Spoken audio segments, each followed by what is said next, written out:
set forth a path to guide us all. And one such woman was Sally Ride. She was the first American woman to fly in space.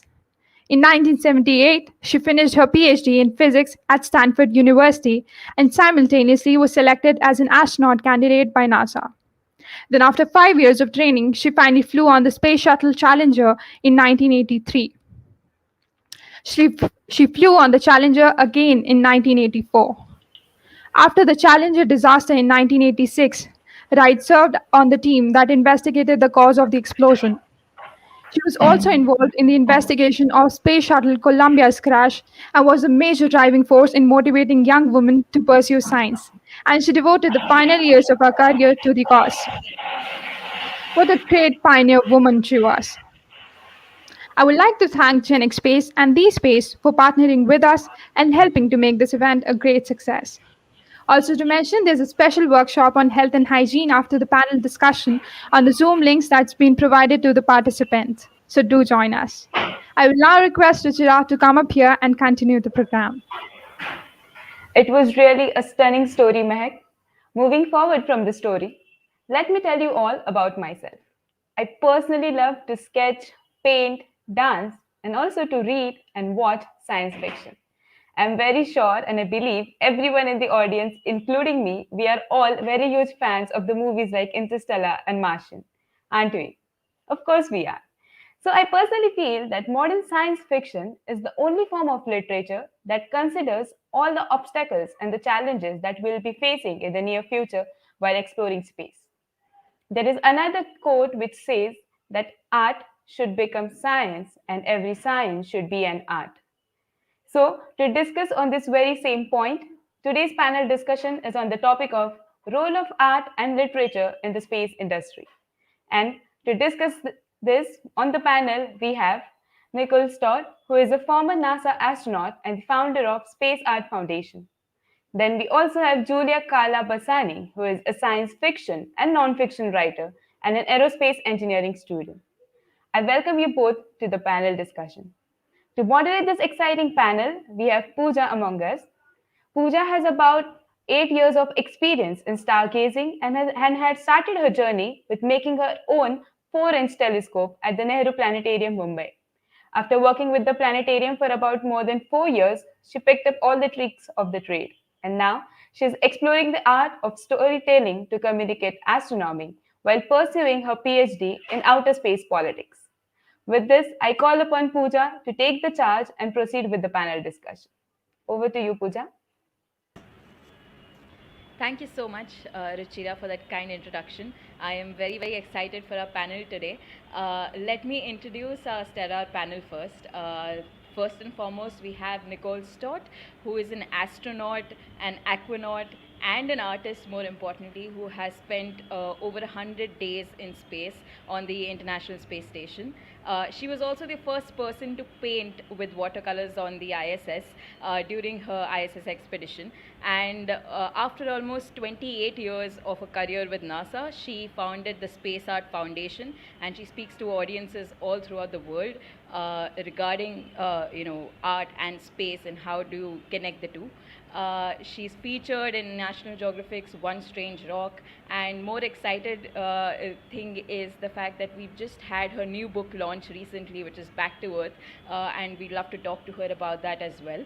Nicole, we are so happy that you're here with us. The second panelist with us is Giulia Bassani, who is a dynamic youngster. She is an Italian novelist, aerospace engineering student, Mars researcher, TEDx speaker.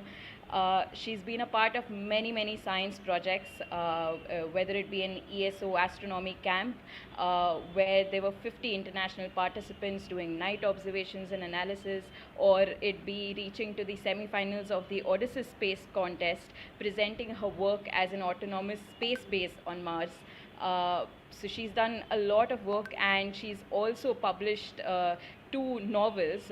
One has been Ad Martem 12, which is basically about the first human beings ever born on the planet Mars, based on her scientific studies that she's done before. So, welcome, Giulia. We are so happy to have you with us as well. We did have a third panelist with us, Deborah Sass, but unfortunately, due to health reasons, she's unable to join us today.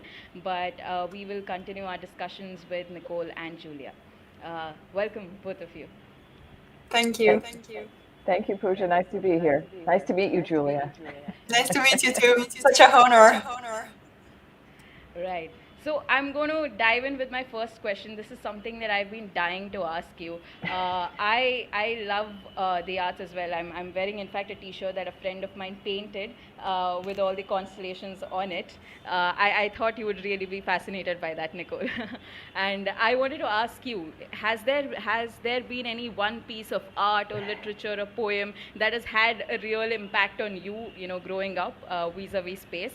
Same thing with you, Giulia. This is something I would really like to know from the both of you. Well, for me, I don't know if it was just like one piece of art. I think I was always intrigued by kind of fantastical things, and uh, Star Trek was a big deal to me growing up. That was something that was on our house, on the TV in our house every day, coming home from school. So that certainly influenced just this thinking about, I think, space in a creative way, even without really knowing that was going on, maybe.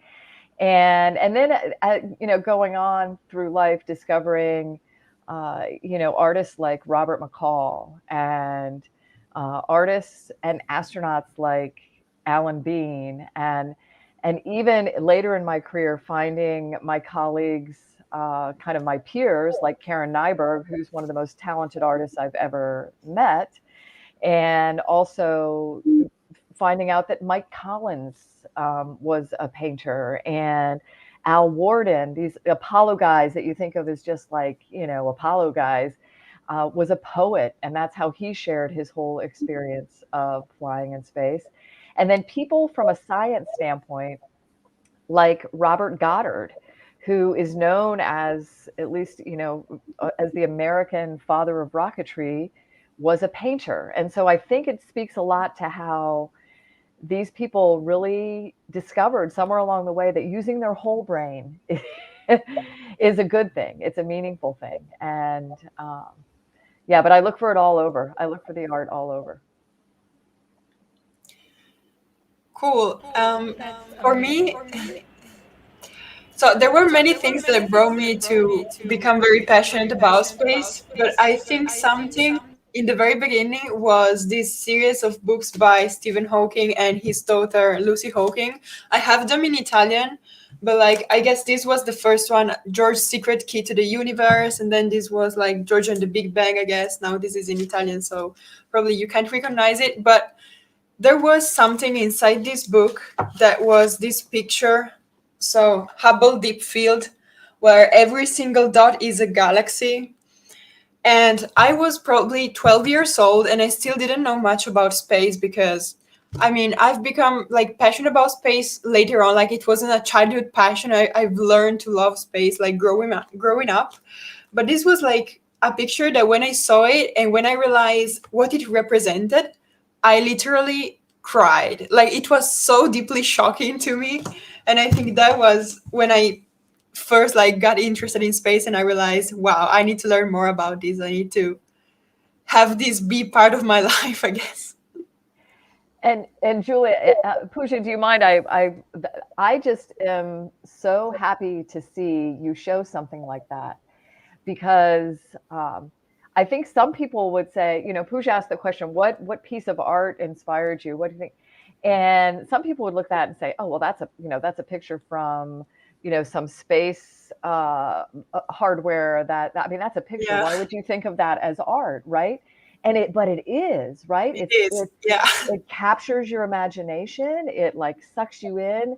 It makes you, I think, even if you don't end up being curious about galaxies, it makes you think about yourself and who and where we all are. And it's so overwhelming too. Like I remember feeling the whole weight of space on my shoulders. I was like, yeah, wow.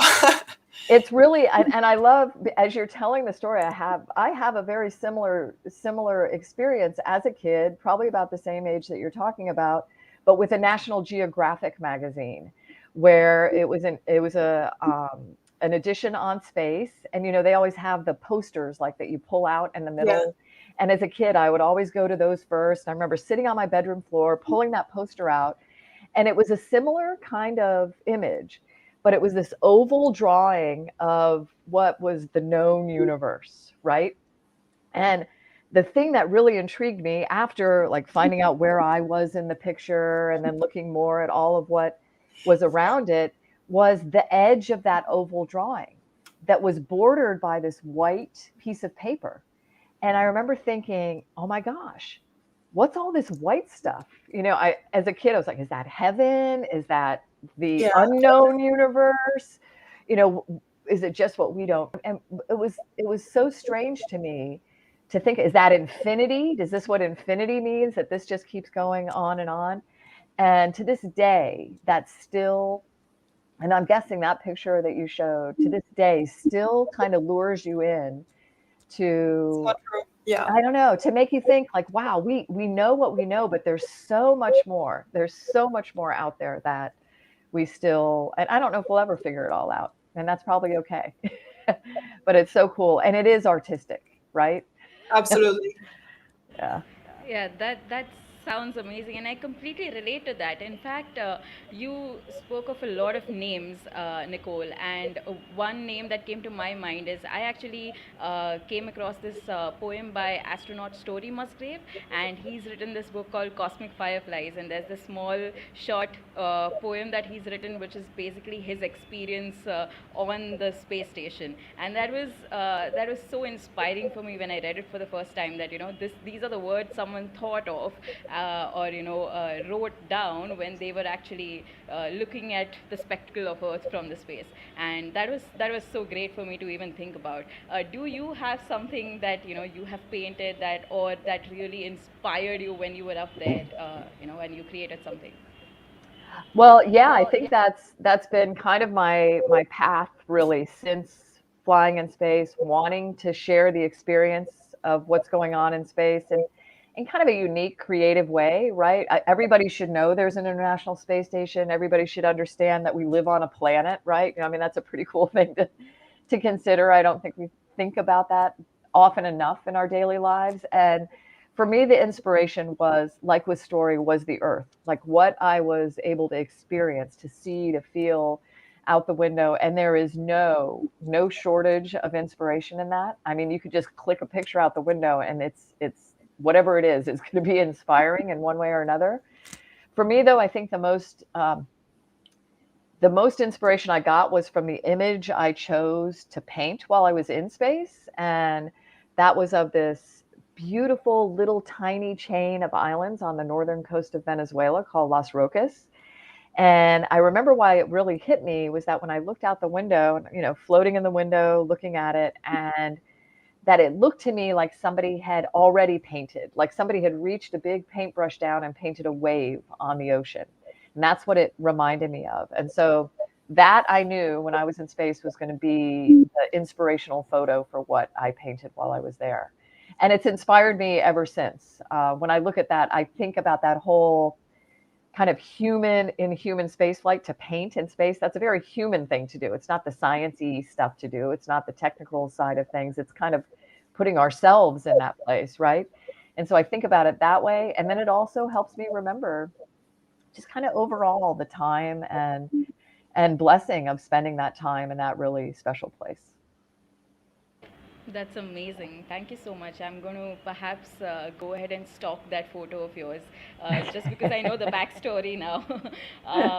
Coming to you, Giulia, you shared a lot of the science fiction names and writer names. We often have more male names in these. So do you have any women science fiction writers that you kind of do look up to? And do you think there's a difference in the way you do the storytelling when there is a woman versus there is a man saying the same story? So I have to say that unfortunately, I haven't read much science fiction from women, maybe because they're less known, unfortunately. But recently, I've read one book from Mary Robinette Cowell, I guess he's your name, I think so, yeah, which is called Decalculating Stars. and I totally recommend it if you don't know it. It's basically the story of a woman who wants to become an astronaut in the Apollo times, more or less, but it's like science fiction, so it's like invented. It's not real story. Like there is no Neil Armstrong. It's like made up, but it's really, really beautiful and insightful of the difficulties that the woman had at that time. So I really love that. At the same time, I also love like science fiction in general, even though it's written by men writers. But I think that there should be like if a piece of writing is good, like you shouldn't feel a difference like if it's written by a man or a woman. Like you should enjoy the story nonetheless.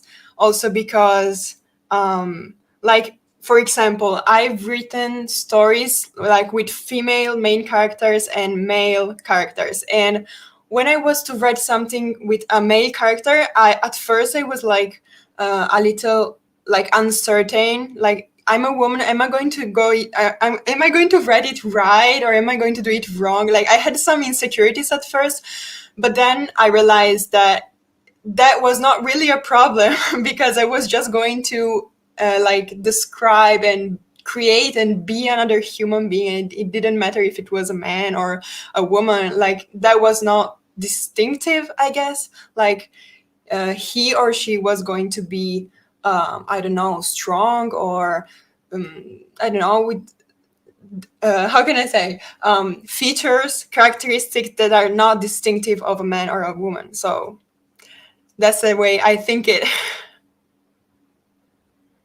That's actually a great answer. I mean, I would agree with you that if the story is good, I think the story just takes you through, no matter who has written it beyond a point.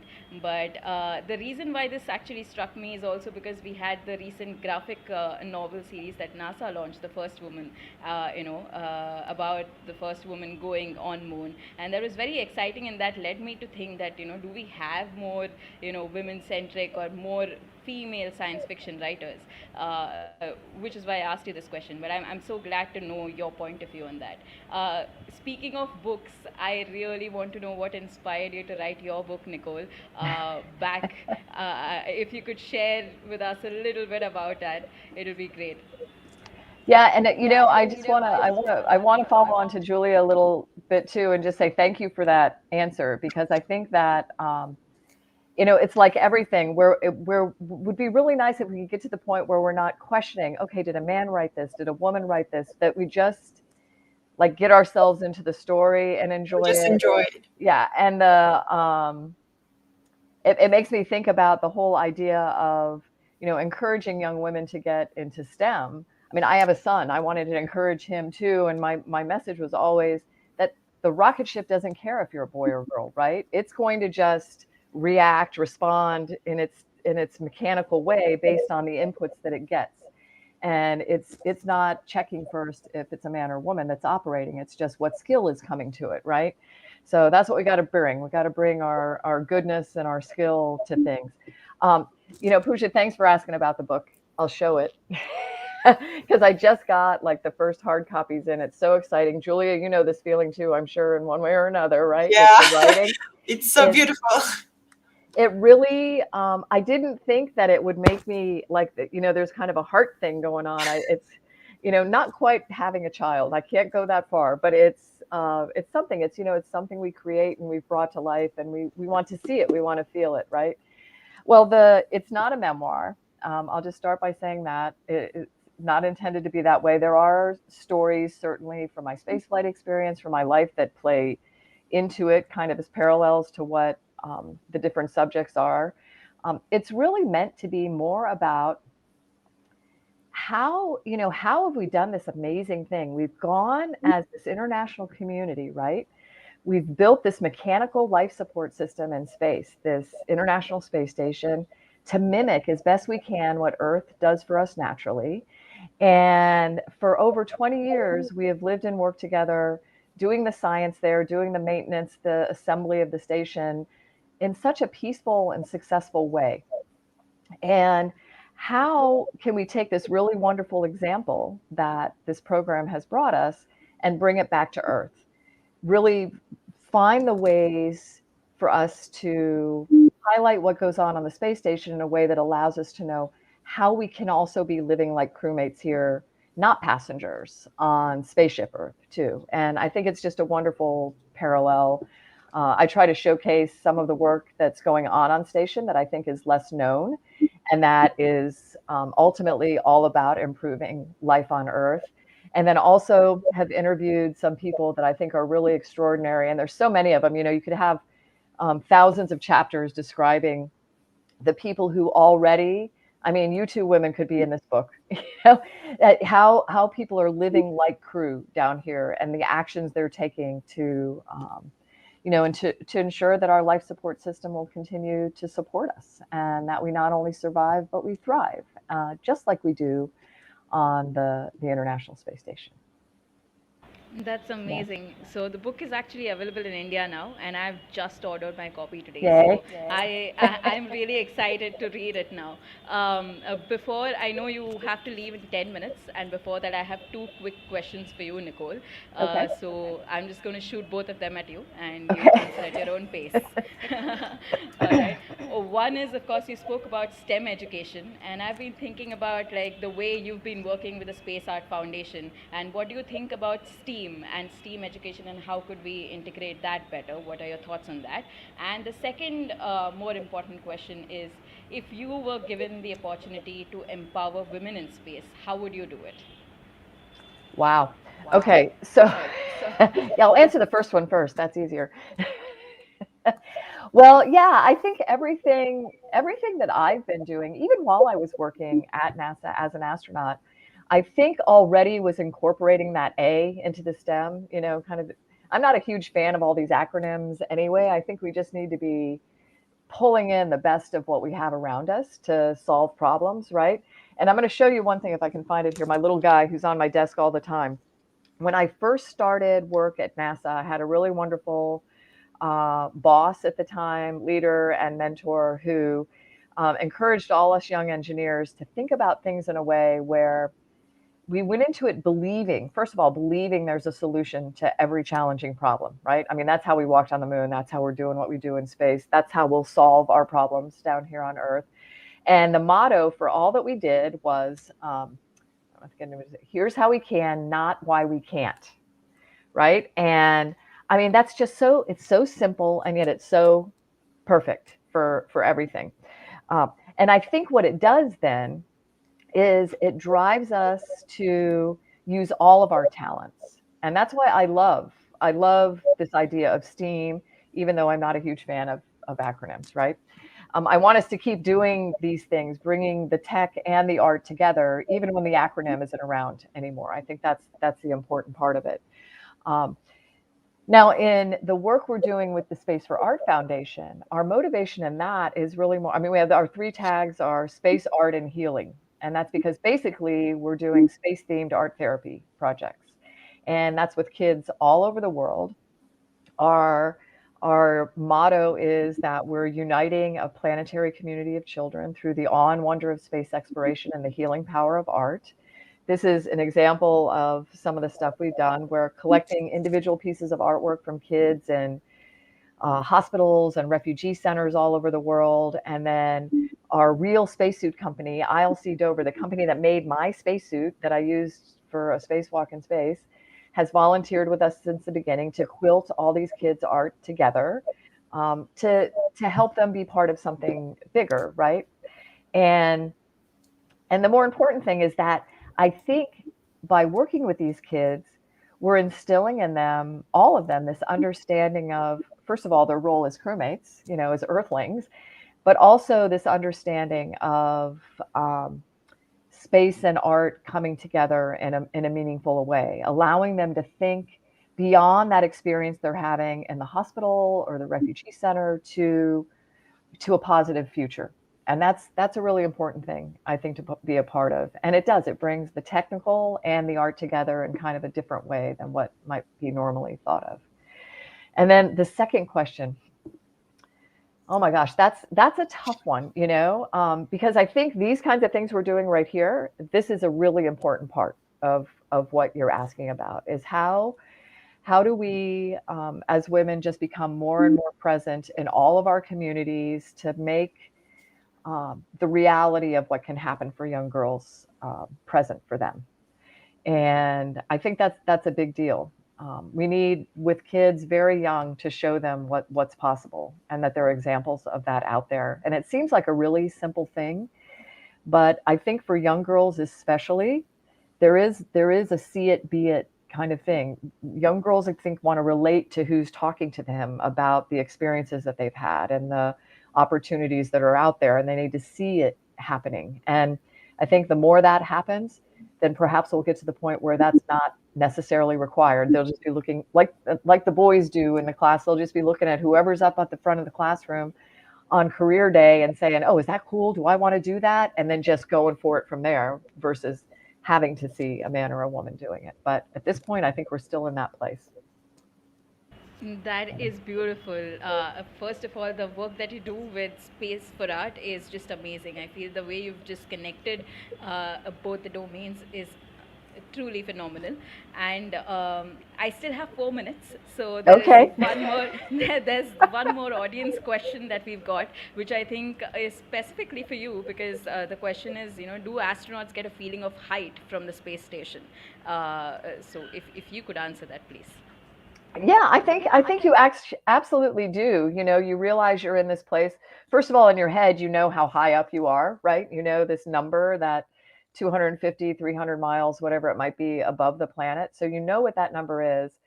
I think you get a sense of height because you're able to look at Earth and see this curving horizon, right? You're able to recognize, wow, I'm in a place where I can actually see, really absolutely see that I live on a planet that's round, by the way.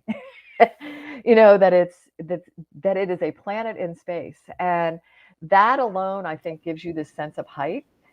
We use a lot of different lenses on our cameras, different zoom lenses that allow us to be really wide and to, you know, zoom way in. And I think that gives you this sense of almost kind of transporting yourself down into the places that you're looking at. So you realize you're coming from a place high up. What I never felt, though, was a sense of like a fear of that height, like, oh my gosh, I'm going to fall and I'm going to fall 250 miles back to Earth or anything like that. That never crossed my mind. But the sense of it in general, yeah, you definitely feel that. That's amazing. I can't even imagine. It must be such a rush to sometimes just look at that spectacle. I'm so happy that we could have you here. I won't hold you for more time. Thank you so much, Nicole, for joining us, and it's been absolutely wonderful speaking with you. Thank you, Pooja, for all the work you're doing, and especially during this time of World Space Week and focusing on women in space and bringing all those stories to light. And Giulia, I can't wait to read some of your work and see where things go for you. Let's please stay in touch, everyone, okay? Thank you. Sure. Thank you. All right. See ya. Good luck with everything. Thank you. Coming to you, Giulia, I've been meaning to ask you this question as well, since you are someone who is in STEM education. You are an engineering student, and but you are also an artist in a way and a writer. So, what are your thoughts on STEM, and where do you think can we bridge the gap within our STEM education today to make students more, you know, all-rounded, or to integrate arts more within the curriculum? So, in my opinion, and I'm going to talk to you as a writer of science fiction, is my opinion is that science fiction is already very much integrated into science and engineering. In fact, I think it is a great way and a great mean to inspire people, even like young kids, to become passionate about science and decide to go study science. Like, how many of us were like impressed by, I don't know, Star Wars or Star Trek, and from there decided to go study science. So like, one of my goals as a science fiction writer is to write something that can inspire the young generations to get involved in science and go study science, because like, they read the story or like they watch a movie and they see, oh, how cool is that? I want to do that in my life. And so that's how they get into science. And also, I want to mention how like science fiction has been important, like also in the history of space flight, like how much science fiction has inspired even engineers who have like um, designed the rockets that brought us into space and to the moon. Like it has always had a big impact on the science community anyway, science fiction. So I think they are already deeply integrated, and I think what we need to do, like what we need to push on more, is to make so that science fiction can inspire people and young kids even more, and girls in particular. Absolutely. In fact, I just remember we had astronomer Fred Hoyle, and he had written a paper which I think got rejected, and then ultimately he stretched it a little bit and converted that into a book, which is Black Cloud, which is a science fiction book, which is great. It's like a living, breathing cloud, and it's an amazing short novella, I think, which was great and interesting. So I feel if we have more and more such things, and just like you did with your research, right? You did your research on Mars, and then kind of on the back of that created a fictional story around it, which is amazing. So if we have more Yeah. and more people take interest and do something like that, it would be great. Yeah, because like let me just make you an example. You know Harry Potter, for example. So we read the Harry Potter books and we get to the end and we know so much about the wizarding world.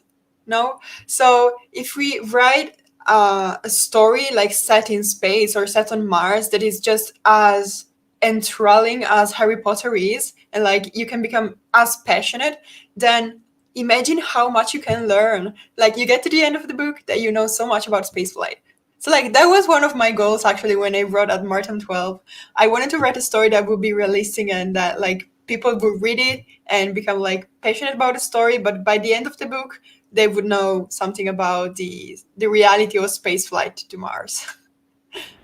That's amazing. I've been passionate about stargazing, and I feel like I always quote from Harry Potter in that sense, because a lot of the Slytherin house names are based out of constellations and star Yeah, that's names, true. right? And I always quote that to get people interested. In fact, even Marvel, I see you're wearing the Marvel T-shirt, right?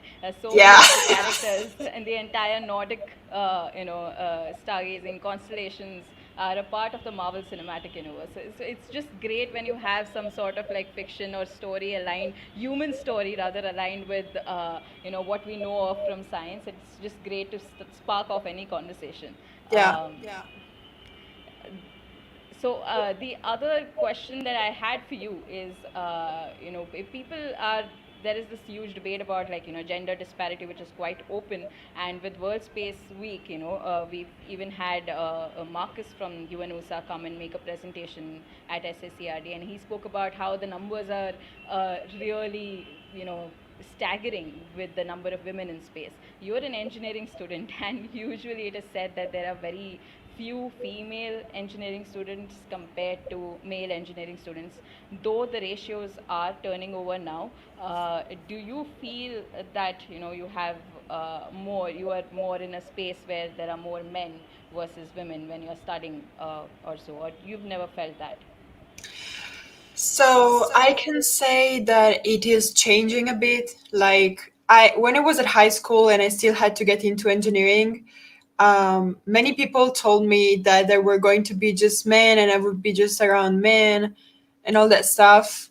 Then I got into engineering and aerospace engineering. And actually, yeah, obviously there are more men than women, but like women are not totally absent. Like we are a smaller percentage, but like the numbers are growing and I'm very happy about that. Like it's not anymore like in the past where there were literally like maybe one woman every 200 men. So like it's changing and the numbers are growing and more girls are getting interested into aerospace engineering. And I think that's also because, so I'm speaking for Italy. for example, because I'm Italian. So we had astronaut Samantha Cristoforetti that went to the International Space Station, and she was a great, great inspiration for all the students, and in particular for girls. And I think she really like inspired many women, many girls to enter aerospace engineering. And I think we need more people like her that can like inspire people and women and girls to get into engineering. So that's a bit of what I'm trying to do on my social networks, from like for what I can. I'm trying. And then also I think that we are in a historical period, where space is becoming again important. Like we are hearing all the time about Mars, and about how we're going to Mars, and also Elon Musk and SpaceX and everything he's doing. Like Mars is getting very popular, and as well as the idea that we're about to get to Mars, like with people, even though we're going back to the moon. It's becoming more popular again, and I think that's again inspiring women as well to enter aerospace engineering. So yeah, I think it's changing and it's improving. Also because like the Artemis mission is going to have like 50% of women. Like it's very equal, so that's inspiring for us. Right. Uh, yeah, in fact, just to follow up, I also had this in mind that I've spoken to a lot of engineers from the previous generation, and women engineers from the previous generation, and one of the things that they always have to say is that they were made to feel at times that this is not something which will be your cup of tea, or you will be lesser here. And I feel like that notion is somewhere blurring away. You aren't made to feel in a class that this is something that you might not be able to do. And I think that is really great, and that's exactly what I got from you, from your answer as well. And the other question that I have for you, and I really want you to take your time when to answer this one, is you've been so young. Despite that, you've had the conviction and clarity to find something that you're really passionate about, and to turn it into action. You've not just you're not just pursuing it as your career, being an engineering student, but you've also found interesting ways to grow around it, like writing your books, so on and so forth. How did this journey start, and how did this finding yourself and taking that path begin? Because I think a lot of young people here will have dreams, but we are always confused. How do I do it? Should I do it? Should I not do it? How do I do it? If you could answer Yeah. that. So first off, I have to say probably I was very lucky to find what I really, really love and what I'm really passionate about, because I realized that unfortunately, it's not very common for guys my age, at least, to be like sure of what they want to do in their life. And in fact, actually, when I was in high school, I wasn't very different from them. Like I as well didn't know what to do in my life. Like I was passionate about science, about nature, about animals, but I wasn't really sure. And then like I discovered space and aerospace and the astronaut like career, and I was like, it was love at first sight. And so that's how I decided to start like following that dream, even though there were so many people who told me that I would never be able to do it and that it would be too hard. And also, like, to be very honest, when I was in high school, I wasn't even that good at math or physics or chemistry, because they were so hard. And I don't know, like, I wasn't the best students at those. But I think that finding this dream, like, gave me the motivation to improve. And that's how I learned math and physics and chemistry, because I had the motivation to do it. Because after all, you see, so many students are afraid of math, to do an example. But actually, math is not that impossible. Like, it's literally just logic. The only problem is that you need to have some will to actually sit down with yourself, take some time to understand. And if you do that, at one point you will understand. Like, it's not impossible. It's literally just logic thinking. Um, the, the thing is that you need to have like the will to do it. If you don't do it, obviously you won't understand. So I think you need to find your motivation to do it. And like finding this dream was my motivation. and that helped a lot.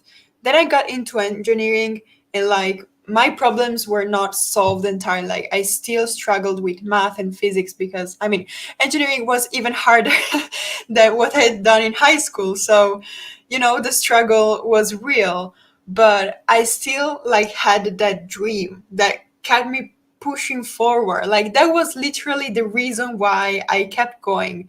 And it helped me solve all my problems and like overcome all my obstacles.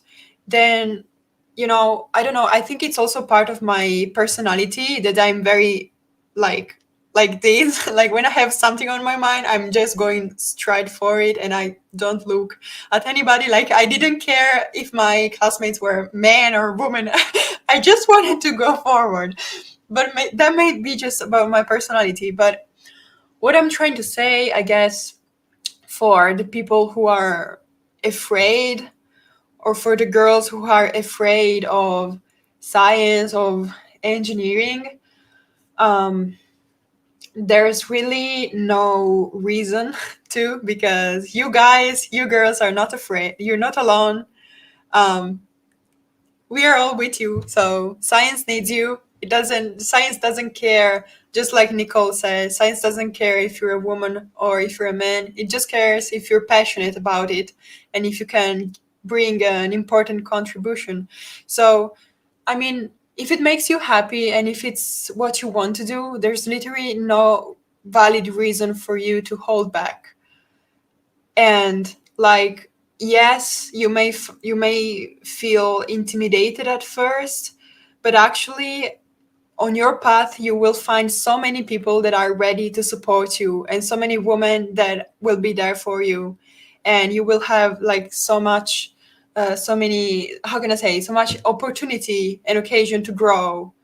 And also, times are changing and so many women are getting into science, so let's go, girls.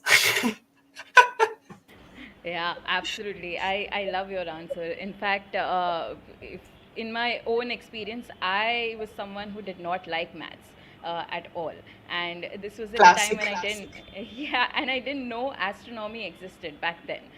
It's only through serendipity years later when I switched to arts and I was an art student that I discovered the planetarium, made a telescope, and started working there. When I did, I had to start communicating astronomy, and maths is imperative if you need to know. But the Yeah. thing is, this time when I was learning maths, I wasn't doing it for an exam. I was doing it for something that I was really passionate about, and then it just seemed simple. And then I was wondering, like, even the others who were with me, they wondered, why did you switch to arts? Why didn't you continue to science? Like, it's not like you don't have an aptitude for it. And I was like, I wish I didn't have that block earlier on, that I'm bad at this.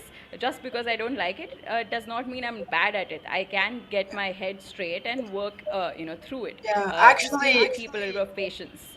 that's quite typical for students to hate exams and to feel blocked when having to study for exams. Like it happened to me as well with several exams where I was like, damn, if I hadn't had to study this for the exam, I would have even liked it. But like because of the exam, I didn't like the subject.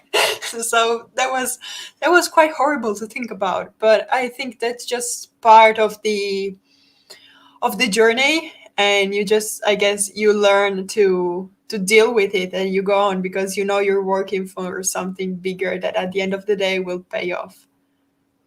Yeah. So the other question I had is, you are a science fiction writer, you are an engineering student. Despite that, you do a lot of other things and keep upskilling yourself. How do you manage to do all of that, all together? How gruesome is it? Organization is key. And like having a timetable, I guess, like a schedule. I have like I I don't know how to say. Okay, I have a habit to, like, before going to sleep every day, I decide what I'm going to do the day after.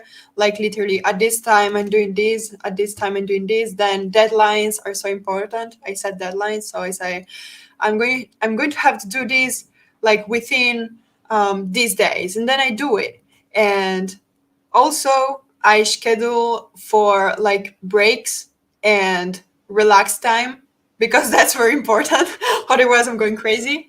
And yeah, basically, that's just how I do it. Organization is key. When you start like looking at the 24 hours of the day, you realize that you have so much time to do everything. And like, if you feel like you don't have enough time, it's probably because you're procrastinating or you've been on YouTube too much. And you just have to like look at the time and look at your schedule and like if you do what you decide you're gonna do, then you're also going to have time for YouTube. Right. So, so the other thing is, see, for me, after a point, I started doing stargazing and outreach, so it started becoming work for me. The way I feel writing and going out and talking about astronomy and STEM has Yeah. would be in a way a work for you as well. Uh, and after that, I realized I needed something from the space itself, to keep something just close to me. That's something that I just do for my own recreation, and that's when I delved into astrophotography and just learned something new. Oh, so cool. So, what about you? What do you do other than, I mean, your in your recreational time as you have scheduled it? What would we find Giulia doing? So I think one of these things is writing, literally. I don't always write about space in like scientific terms. Like right now, for example, I'm writing fantasy trilogy, which is still set in space because obviously, but it's not like focused on the science. It's more focused on the story and the characters and everything, and that's really relaxing for me. Like I know it sounds like work and it sounds like a lot of effort and like my friends and my classmates are like, are you crazy? Do you sleep at night? But that's just relaxing for me. Like I don't know, like there are people who play video games and there are people who spend hours on YouTube. I love writing. It's just like breathing fresh air to me, if that makes sense. So that one thing. And then I don't know, I have many passions like many normal people, like movies and reading. So which are your favorite space movies or favorite space series? My favorite space movie is Interstellar, hands down. Like I've seen many movies, but Interstellar still wins and will always win. I'm afraid. And so the other thing that was just occurring to me, like since you like writing so much, do you ever see yourself being a full-time science fiction writer? No, I mean yeah, but when I'm old. Like first off, I want to be an engineer and work as an engineer because that's more, I don't know how to say it, but like because writing science fiction as relaxing hobby, and like while being an engineer is more like fire. I don't know, but you know what I mean. So I think I want to work as an engineer first, and then like continuing to writing anyway, but as a relaxing thing. And then maybe when I be finished with engineering, I may just dedicate myself to writing full time. And then actually, one of my dreams would be to be like go to space as an astronaut. Like one of my dreams is to become an astronaut and write from space, like write while in space, like be inspired from that whole atmosphere, just like Nicole said that she was so inspired by being on the International Space Station to paint. Like I would love to try and feel that same feeling and like channel it, I guess, to write into paper. That would be one of my biggest dreams. Yeah, that would be amazing, wouldn't it? um, yeah, I mean, I'm so glad to hear all that you and Nicole have been saying. I think one of those famous quotes from Dead Poet Society, the movie, they always say how you live for poetry, art, and literature. You learn science, maths, and languages and everything, but you live for the poetry. You live for, or you get inspired by that, Yeah. right? As they say. I feel like more and more the role of art and literature throughout the ages has always been for us as humanity to inspire us and to push harder and to push further Yeah. in a sense. And that's amazing, and I feel like we are finding new and new ways of like doing that with the kind of new films and series that we have in new media. It's like newer ways and forms of finding inspiration Yeah. to get into and get Yeah, attached to I space. think no matter where humanity will go in the future, there will always be some sort of expression that's will be artistic in a way. I don't know what will be the destiny of literature. I don't know if there are still going to be books in the future. To be honest, I hope so because I love books and in particular paper books. um, but yeah, I think that wherever we're going, no matter how far in the future, I think this kind of art will always be so important for us as humans. Absolutely. So I'm going to ask you that one question we've been asking to all our panelists, okay, which is what we asked Nicole as well. If you were given the opportunity to empower women in space, how would you do it? Can I answer the same thing that Nicole said because that sounded very wise? So you can answer that and you can add some more of your own as well. Yeah. No, because I think what she said was very correct and I agree with it 100% because I think what women need to understand and feel and know is that they're not alone. And a good way to do it is to communicate this way and to show them that we are here and we exist and they can be just like us if they want to, of course. So I think communication is important and like social networks and events and, you know, trying to be an example, I guess, for them is important. Right. So we were talking about books and movies specifically. So I know that there are a lot of people who may have read some science fiction, but I know there are many who might be new to that genre. I know parents usually do encourage people to, get knowledge-oriented books when it comes to science, but not encourage to read science fiction per se. So if you had to recommend some books to start off to spark that little bit of space nerd in people, which were the books you would recommend and series you would recommend? So, first off, hands down, Anywhere, The Martian, first book that you need to read. Second book, again by Anywhere, is Artemis, which is set on the moon and it's very beautiful. Um, it depends if the reader is a kid. I would suggest the series of books that wrote Stephen Hawking with his daughter, Lucy and Stephen Hawking, yeah, which is the story of George and his friend Annie, I guess her name is, where they go around the universe discovering things, and it's really beautiful because I mean it's written by an astrophysicist, so the science is there and it's very accurate and beautiful. And then let me see. Okay, I'm sorry, but I must recommend this one.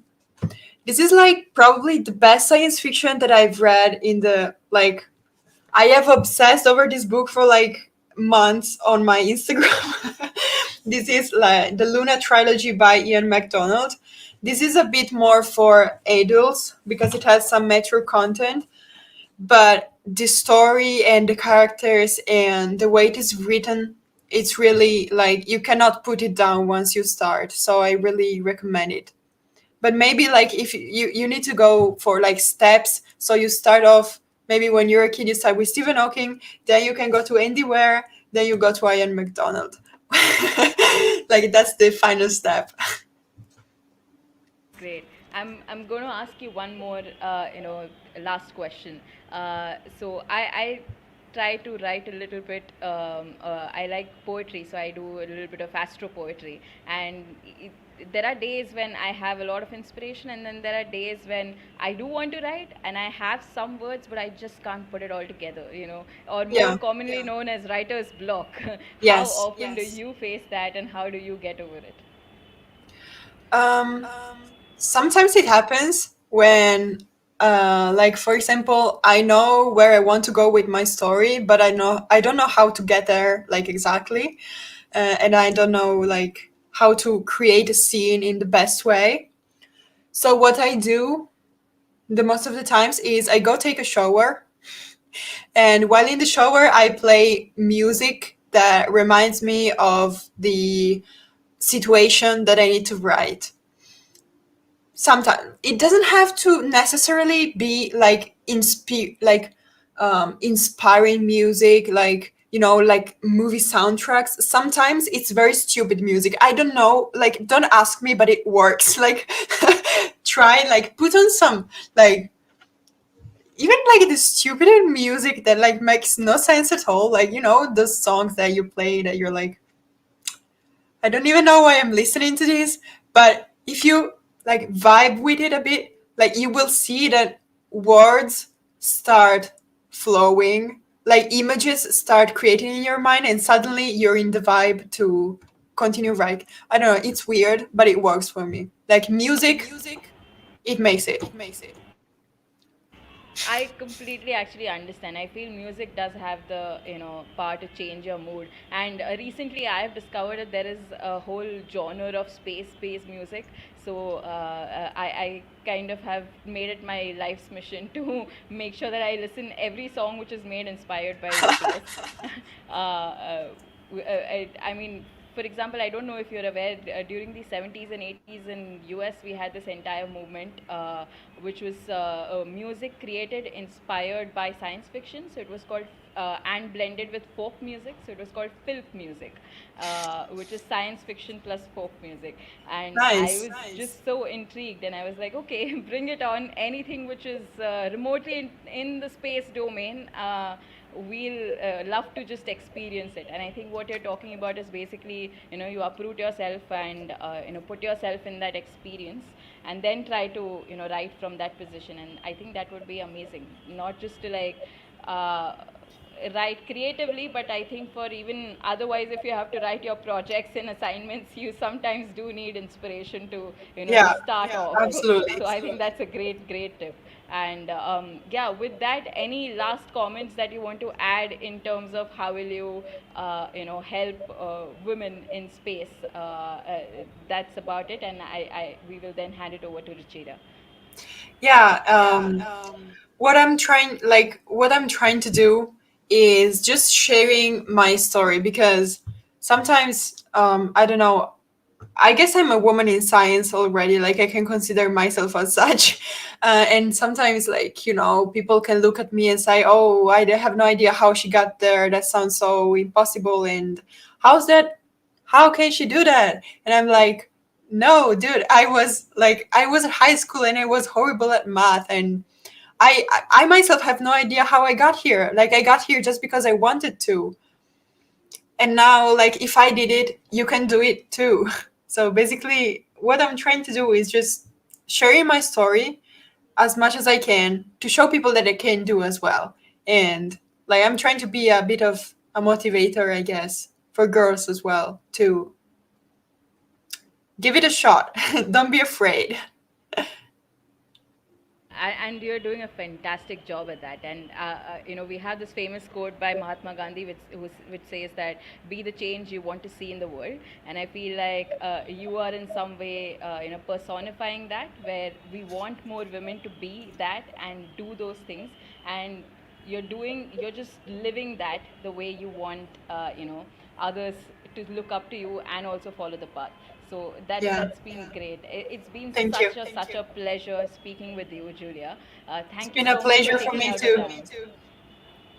time. Ruchira, if you could please take over. Thank you so much, Giulia. Thank you. Thank you, Pooja. It was such a delight to hear both Nicole and Julia talk about how literature and art has somehow shaped them. Especially when Nicole said that when she was on International Space Station, she painted a view from Earth that remained a source of inspiration for her. Also, in her book, which she has recently written and penned down, her learning, a live literature to pass on and to inspire many other young minds. Also, her work at the Space Art Foundation, I think, is a really, really great initiative to raise a generation dedicated to space. Also, when Giulia mentioned that she was not always interested in space, but when she started reading books and seeing the pictures on it, that's what motivated her to pursue space.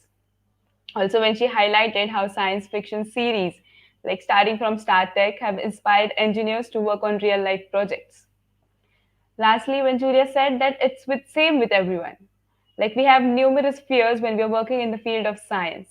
But she said that we need to be motivated and no matter what, we don't give up, keep making efforts and we'll definitely achieve it. Also, I extend my appreciation to Pooja as well for flawlessly moderating the panel. Proceeding further, I will now share my screen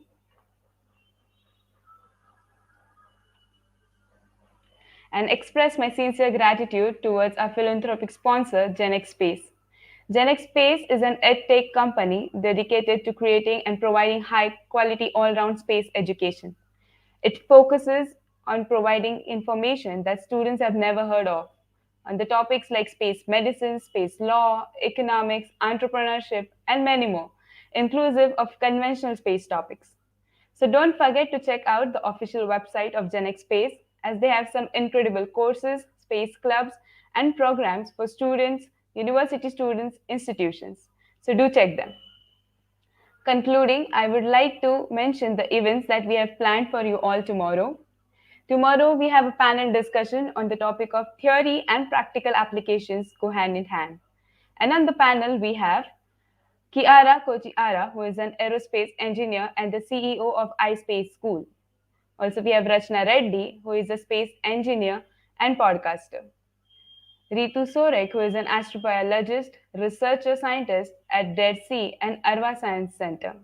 Lastly, we have Sonal Asgotra, who is a program leader at Aerospace. Followed by this amazing panel discussion, we'll be proceeding to the special workshop which will be held on the topic of financial literacy for girls and women. We all know being financial literal and independent is very important, especially for young girls and women. So to address us on this topic, we are blessed with Alpa Shah, who is the author, social entrepreneur, and financial professional. There's a quick note for all the participants of the competition that you've already provided with the link, which is op21com. Do submit all your submissions on that link before the deadline. And with this, I once again thank you all for joining in for today's amazing panel discussion and meet you all tomorrow at the same time. Until then, take care.